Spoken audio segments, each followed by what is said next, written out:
പ്രവാസി ജീവിതം കഴിഞ്ഞ് മടങ്ങിയെത്തിയ ദമ്പതികൾ തന്റെ 2.5 ഏക്കർ കൃഷിയിടത്തിൽ വിവിധ തരത്തിലുള്ളതും അപൂർവവുമായ ഫലവൃക്ഷങ്ങൾ വെച്ചുപിടിപ്പിച്ച് കൃഷിയിൽ ആനന്ദം കണ്ടെത്തുകയാണ്. കോന്നി ഇളകൊള്ളൂർ ശങ്കരത്തിൽ വീട്ടിൽ മാത്യു ദാനിയിലും ഭാര്യയുമാണ് കാർഷിക വൃത്തി വിനോദമാക്കിയിരിക്കുന്നത്. വിളവെടുക്കുന്ന ഉൽപ്പന്നങ്ങൾ ആവശ്യക്കാർക്ക് സൗജന്യമായി നൽകാറുമുണ്ട്. എനിക്കൊരു സന്തോഷമുണ്ട്. ഇത്ര നാളും ഉണ്ടാക്കിയാൽ അതെല്ലാം ആൾക്കാർ എന്നോട് വലിയ സ്നേഹമാണ്. ഇവിടുത്തെ ആൾക്കാർക്ക് ഞാൻ ഈ വാഴക്കൊല ഉണ്ടാകുന്ന മുഴുവൻ നാട്ടുകാർ ഞങ്ങൾ കൊടുക്കും അല്ലേ, പഴുപ്പിച്ച് ഞങ്ങൾ കൊടുക്കും. വ്യത്യസ്തനായ ഒരു കർഷകനെയാണ് നിങ്ങൾക്ക് ഇക്കുറി പരിചയപ്പെടുത്തുന്നത്. ഞാനിപ്പോൾ നിൽക്കുന്നത് കോന്നി ഇളകൊള്ളൂരാണ്.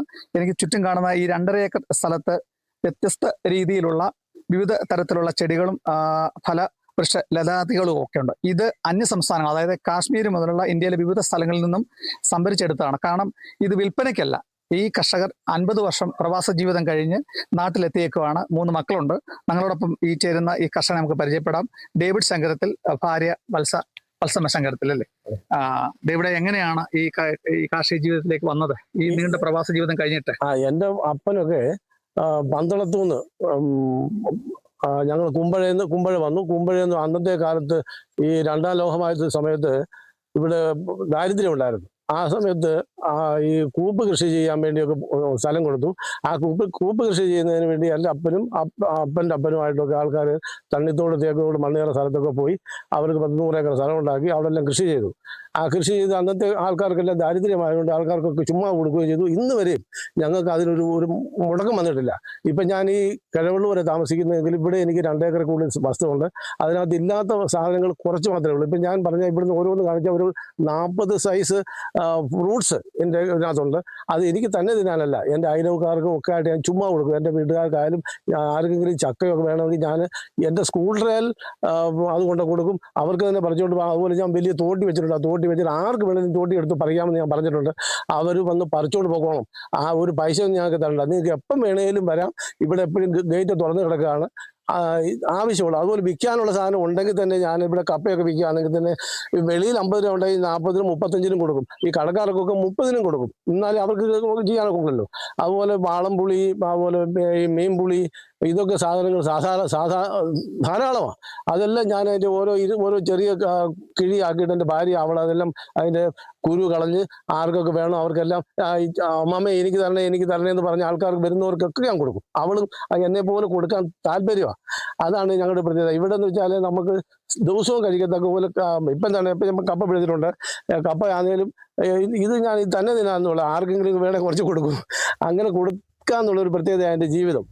കൊടുക്കുന്ന സന്തോഷം. ഇപ്പം നമ്മളൊരു വാഴ വെച്ചു, ആ വാഴയ്ക്ക് ഒരു കൂമ്പ് വന്ന് ആ വാഴ വെക്കുമ്പോഴത്തേക്ക് നമുക്ക് ആ വാഴ വെട്ടുമ്പോൾ വരെ നമുക്ക് സന്തോഷം. ഒരു കൃഷിക്കാരൻ അത് ഉണ്ടാകുന്ന നമുക്ക് മക്കളുണ്ടാകുന്ന പോലുള്ള സന്തോഷമാണ്. ആ ഒരു രീതി ജീവിച്ചാളുകൊണ്ട് എനിക്ക് 70 വയസ്സ് കഴിഞ്ഞു. എന്നാൽ തന്നെ ഉള്ളു. എനിക്ക് കണ്ടാ തോന്നത്തില്ല. അത് പലരും പറയുന്നുണ്ട് കേട്ടോ. എനിക്ക് പ്രായം എൻ്റെ അനിയന്മാരെ കണ്ട എന്നെക്കാട്ട് പ്രായം തോന്നി. എൻ്റെ അനിയനാണ് യോഹന്നാൻ ശങ്കരത്തിൽ അച്ഛൻ. അതുപോലെ എൻ്റെ ഏറ്റവും ഇളയ അനിയൻ അവനാണെങ്കിലും നമ്മുടെ മണ്ണേറ സ്ഥലത്തെ കോൺഗ്രസിൻ്റെ പഞ്ചായത്ത് മെമ്പറായിരുന്നു. ഞങ്ങളൊരു 100 വർഷം ഈ ഇന്ത്യൻ നാഷണൽ കോൺഗ്രസ് എന്നുണ്ടായ അന്ന് മുതലേ എൻ്റെ കുടുംബങ്ങൾ മുഴുവൻ ശങ്കരത്തി കുടുംബം 3/4 ആൾക്കാരും ഈ കോൺഗ്രസിന്റെ ആൾക്കാരാണ്. അടങ്ങിയിരിക്കത്തില്ല, ഒരു മിനിറ്റ് പോലും വീടിനകത്തിരിക്കത്തില്ല. ഞാൻ വഴക്ക് പറഞ്ഞാലും പറമ്പില്ല എപ്പോഴും ആള്. രാവിലത്തെ ബ്രേക്ക്ഫാസ്റ്റ് ഒക്കെ 10 മണിയാവും കയറി. ഞാൻ വിളിച്ച് പടുക്കും. 10 മണിയാകുമ്പോൾ കയറുന്നതാ കഴിക്കുന്നത്. അവിടെ നേഴ്സാ. അപ്പൊ നേഴ്സായതുകൊണ്ട് അബുദാബിയിലെ അലയൻ എന്ന സ്ഥലത്തെ ജിമ്മി ഹോസ്പിറ്റലിൽ 30 വർഷത്തോളം അവിടെ ജോലി ചെയ്തു. അതുപോലെ ഇവിടെ വീടാണെങ്കിൽ മുണ്ടക്കയത്ത് എന്ന് പറയും. മുണ്ടക്കയത്ത് പുത്തൻ വീട്. അവരുടെ അമ്മയാണെങ്കിൽ അന്നത്തെ ഒരു ടീച്ചറായിരുന്നു. ആ ടീച്ചർ അവിടുത്തെ പഞ്ചായത്ത് മെമ്പറായിരുന്നു. ആ പഞ്ചായത്ത് മെമ്പറെ എല്ലാവരും പ്രത്യേക രീതിയിൽ ഒരു പേര് പറയുന്നത് സാർ എന്ന് പറയും. ആ കുടുംബം ഇപ്പോഴും നമ്മുടെ ഇഷ്ടമാണോ കാർഷിക വൃത്തി? മക്കൾക്ക് ഇഷ്ടം കുഴപ്പമൊന്നുമില്ല, അവർക്ക് കുഴപ്പമൊന്നുമില്ല. എന്നാലും പറയും, പപ്പ ഇനിയിപ്പം പറമ്പിൽ നിങ്ങളൊന്നും പണിയണ്ട, പ്രായം എത്ര ആയില്ലേ, അതുകൊണ്ട് ഇനി വീട്ടിലിരിക്കുക എന്നൊക്കെ പറയും. പക്ഷെ എന്നാലും അച്ഛൻ അത് അംഗീകരിക്കത്തില്ല. മറ്റേ നമ്മളെ ഈ വിവിധ തരത്തിലുള്ള ചക്ക, കപ്പ, മാങ്ങ ഈ ഉൽപ്പന്നങ്ങളൊക്കെ ഇവിടെ ഉണ്ടല്ലോ. പക്ഷെ ഞങ്ങൾ ഇവിടെ വന്നപ്പോഴത്തേക്കിനെ അച്ഛൻ്റെ ആക്റ്റീവ സ്കൂട്ടറിനകത്ത് വെച്ച് ബാക്കിയുള്ള എല്ലാവർക്കും ആർക്കൊക്കെ വേണമെന്ന് പറഞ്ഞാൽ എല്ലാവർക്കും കൊണ്ട് കൊടുക്കും. അതിനൊരു മടിയില്ല. 5 കിലോമീറ്റർ അകലെ വരെ ഞാൻ കൊണ്ട് കൊടുക്കും. 5 കിലോമീറ്റർ അകലെ വരെ കൊണ്ട് കൊടുക്കും. അവരോട് ഞാൻ പറയും എപ്പം വേണേലും നമ്മൾ വന്നു, ഇന്ന സാധനങ്ങളുണ്ട്. നാട്ടുകാരും എല്ലാ അയൽവക്കക്കാരെല്ലാം അങ്ങ് അച്ഛനെ അങ്ങ് പോയിട്ട് വെച്ചു. കാരണം ഈ അച്ഛന് ഭയങ്കരമായിട്ട് ആൾക്കാരെ സ്നേഹിക്കുന്നു, സാധനം ഇങ്ങനെ എല്ലാവർക്കും കൊടുക്കുന്നു. അങ്ങനെ ഭയങ്കര ക്രെഡിറ്റാ ആളിന്. അതുകൊണ്ട് നമുക്ക് ബൈബിളിൽ തന്നെ അങ്ങനെയുള്ള വാക്യങ്ങളൊക്കെ ഉണ്ട്. ഈ മാങ്ങ ഉണ്ടായത് മാങ്ങ ഒരു 100 പേർക്കെങ്കിലും കൊടുത്തു. ഒരു 10, 25, 15 മാങ്ങ ഓരോ കിഴി ഉണ്ടാകും, ഒരു പ്ലാസ്റ്റിക് ബാഗിനകത്തിട്ട് ഓരോരുത്തർക്കും കൊടുക്കും. അവർക്ക് സന്തോഷം. അവർക്ക് മാങ്ങ കറി, മാങ്ങാ കറി എന്ന് പറഞ്ഞാൽ മാമ്പഴപ്പുളിശ്ശേരി ഉണ്ടാക്കാനുണ്ട്. അപ്പൊ ഈ അച്ഛന്റെ ഈ പ്രവർത്തനം കണ്ടിട്ടെ സംസ്ഥാന ഈ കൃഷി വകുപ്പൊക്കെ എന്തെങ്കിലും ആദരിക്കുകയോ ചെയ്തിട്ടുണ്ടോ? ഇതുവരെ ഒന്നും ആദരിച്ചിട്ടില്ലെങ്കിലും അവരെന്നെ എല്ലാ കാര്യങ്ങളും എന്നെ അറിയിക്കും. എന്നാൽ പിന്നെ കഴിഞ്ഞ എന്റെ ഇവിടുത്തെ പഞ്ചായത്ത് മെമ്പർ എന്നോട് പറഞ്ഞായിരുന്നു ഇങ്ങനെ ഒരു വാർത്ത ഉണ്ടാക്കാമെന്ന്. പക്ഷെ അത് കഴിഞ്ഞപ്പോഴത്തെ ഇലക്ഷനൊക്കെ ആയി. പിന്നെ മാത്രമല്ല ഇപ്പോഴത്തെ നമുക്കിപ്പോ ഇങ്ങനെ ഈ ഫലമൊന്നും എടുക്കുന്ന സമയമല്ലല്ലോ ഇപ്പോഴേ. ഇപ്പൊ ഇതിനകത്ത് ഈ ചക്ക സമയം തീർന്നു കഴിഞ്ഞു, അതുപോലെ തന്നെ മാങ്ങ തീർന്നു കഴിഞ്ഞു. ഇനിയിപ്പോ നമുക്കുള്ളത് നമ്മുടെ ഈ ഫ്രൂട്ട്സ് പപ്പായൊക്കെ ഇഷ്ടം പോലെ ഉണ്ട്. എന്നാലും ഏതൊക്കെ തരത്തിലുള്ള ഫ്രൂട്ട്സാ പെട്ടെന്ന് പറയാൻ പറ്റുന്നതൊക്കെ അപൂർവ തരത്തിൽ?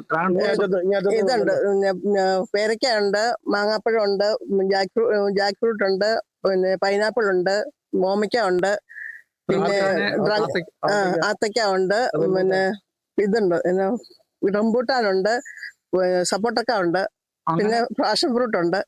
അങ്ങനെ കുറെ സാധനങ്ങളുണ്ട്. പിന്നെ വിവിധ തരത്തിലുള്ള നാടൻ വിവിധ തരത്തിലുള്ള ചീരകളെല്ലാം ഉണ്ട്.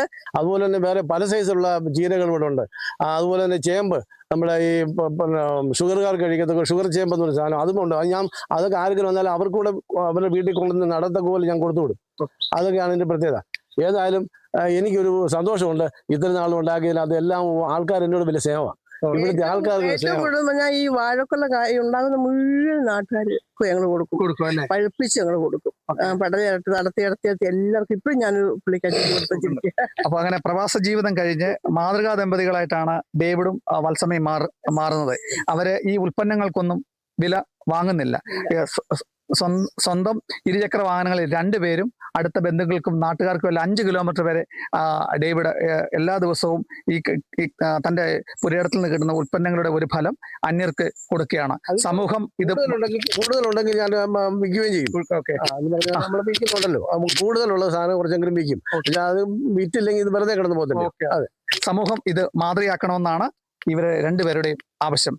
കോന്നി ഇളകളൂരിൽ നിന്നും കേരള വിഷൻ ന്യൂസിനു വേണ്ടി ക്യാമറാമാൻ പ്രദീപ് അങ്ങാടിക്കൊപ്പം പ്രസാദ് MJ, പത്തനംതിട്ട.